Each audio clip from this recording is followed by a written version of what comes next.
You can put yourself first with love and empathy. It doesn't mean you have to be a jerk. Welcome back to the Secure Husband Podcast. Bruce Abbott, certified professional coach and founder of SecureHusband.com. The podcast where I help good men stop reacting from pain and start leading from strength and emotional clarity. It really is possible to stop people-pleasing without becoming cold or selfish or harsh. You can do this with love and empathy for yourself and for others. It is possible. There's a misconception, and some have just flat out been told this, either directly or maybe indirectly, that putting yourself first makes you selfish or arrogant, a bad husband, a bad father, you're too much. So what happens? You swallow your feelings. You walk on eggshells. You overgive.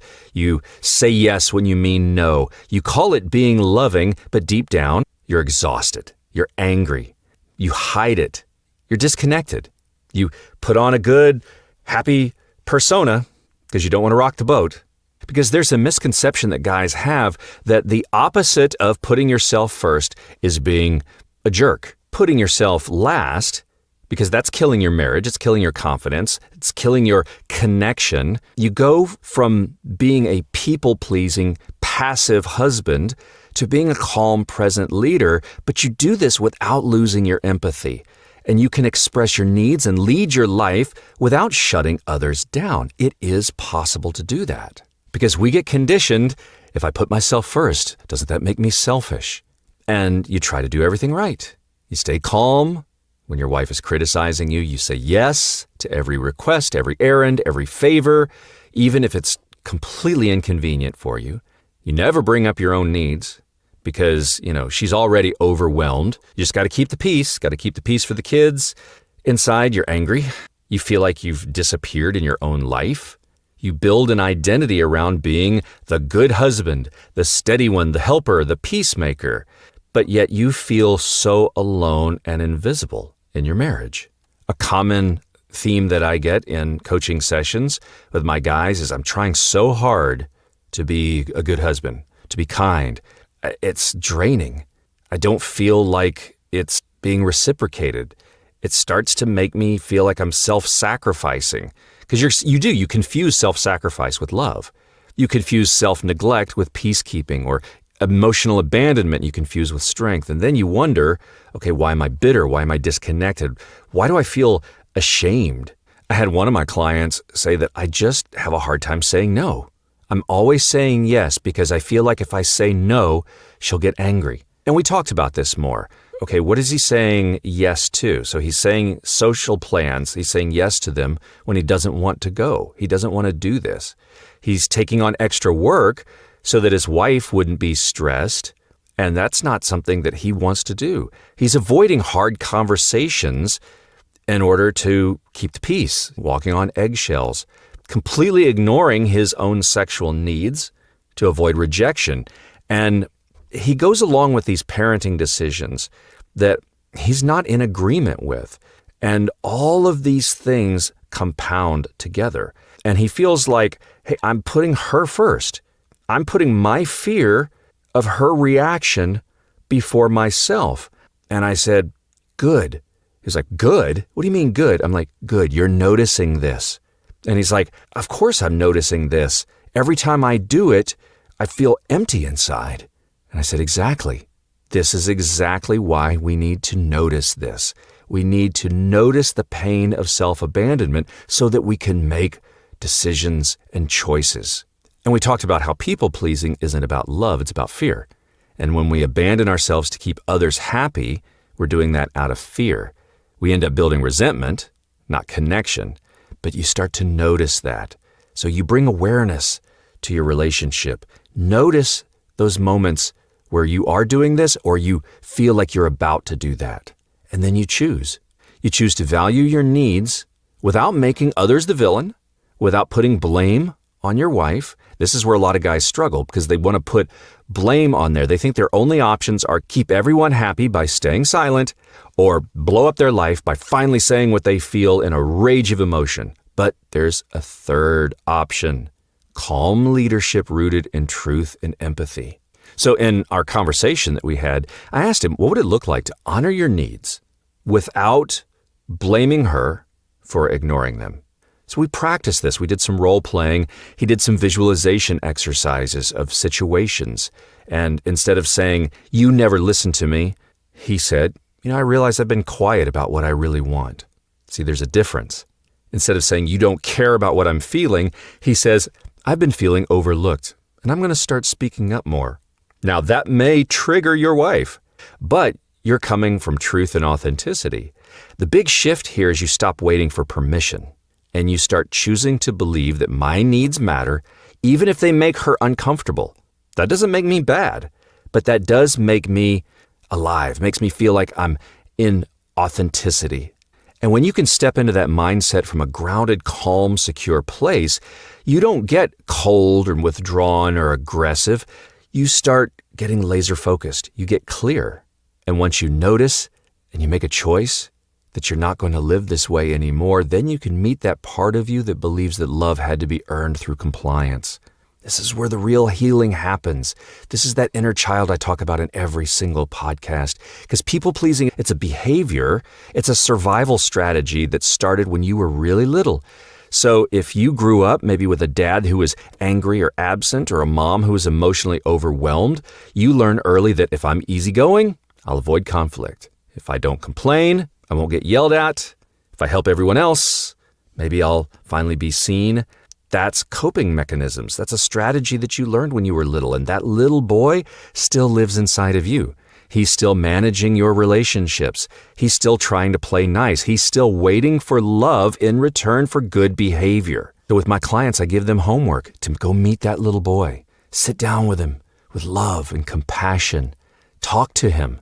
Tell him you don't have to disappear to be safe, little guy. You don't have to perform to be loved. Your needs are not a burden. They're a gift. I'm here for you. Now, that little boy inside didn't need to grow up and be a jerk. He needed a man who could lead him with strength and compassion, truth and authenticity. Now, that man is now beginning to emerge, and you connect to divine guidance.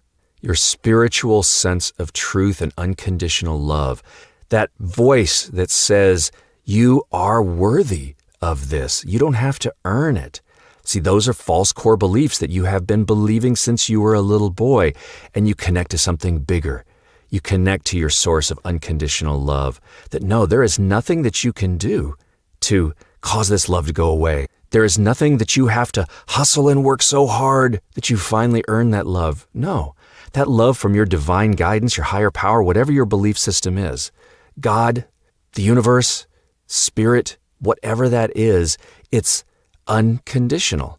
And from there, you start to understand your inherent sense of worth, that you are worthy of being loved, that you don't have to perform to earn it. So when you dialogue with that inner child, and when you connect to that divine guidance through prayer, meditation, journaling, whatever that dialogue is, that's where you start the healing process. And in that step, you learn what your next loving aligned action is through truth, through authenticity. You understand that your marriage is starving for the real you. We just did a podcast on authenticity and attachment. The real you, the authentic you. The irony of all of this is that when you think that putting others first make you a better husband, the truth is your wife ends up feeling emotionally disconnected from you and uncertain about what you actually believed. She gets frustrated by his passivity. My daughter loves to watch the Hamilton musical, and I always think about, and I can't remember the exact lines on there, but I always think about where Alexander Hamilton is talking to Aaron Burr, and he's saying, I don't know what you stand for. Your wife doesn't want a yes man. She wanted a partner, a grounded partner who she could be honest and he could be honest with himself. Someone who can set boundaries without blowing up. Someone who could lead from truth and not anxiety. And one thing that I find over and over with my coaching clients is that at first, this is uncomfortable. This is uncomfortable for you. It's uncomfortable for your wife. But what happens is if you can make it through that turbulent time where you are putting yourself first out of love and with empathy, then what happens is, she pushes back at first. If you start putting yourself first, not in arrogance, but in alignment, she's going to push back. She wants you to be this mountain She may say things like, "You're acting different. Why are you being so cold?" If you're truly doing this out of alignment, you're not being cold. But what you are doing is you're being less agreeable if that's what your truth tells you. But what I find is over time, this starts to build emotional trust because now she knows where you come from, what you stand for. She starts to soften because this new energy, it's calm, it's not combative, but the first time in years, you have brought presence, and she can feel that presence. She can feel that energy. That's the paradox of the whole thing. When you stop chasing connection and start embodying your truth, that's when real connection becomes possible. It's mind-blowing when you think about it. It doesn't make any logical sense, but it happens over and over again. And now you become connected to yourself. You take full ownership of how you show up without needing agreement to feel valid. And this can become a huge turning point in your marriage. See, I used to shut down the moment that my wife disagreed. If the tone of her voice, the raise of an eyebrow, if she got annoyed, I would just flooded. But eventually I got to a point where I said, I am going to stay grounded, and I would self-soothe my nervous system. Self-soothing your nervous system is so important. I work with my coaching clients on this because when you can stay grounded and present and not get flooded, not react, not leave, not withdraw, not get butthurt, not start yelling, not start defending, explaining, but when you can just stay present, even when her tone of voice seems harsh, when she gets loud, when you can stay present, then you can start to be in the moment in authenticity and truth. So that may mean setting a boundary. Hey, babe, stop. Stop right there. I am not going to continue this conversation if you're going to talk to me in that tone of voice. When you can calm down, we can talk about this later. Out of love. When you can say things like, babe, I see what you're saying. I just see it differently. Or, babe, that doesn't work for me. I hear you, but I'm going to trust my gut on this. Now, every time you use those words, it's scary in the beginning because especially when her reaction. But what happens is when you can do this, you feel stronger.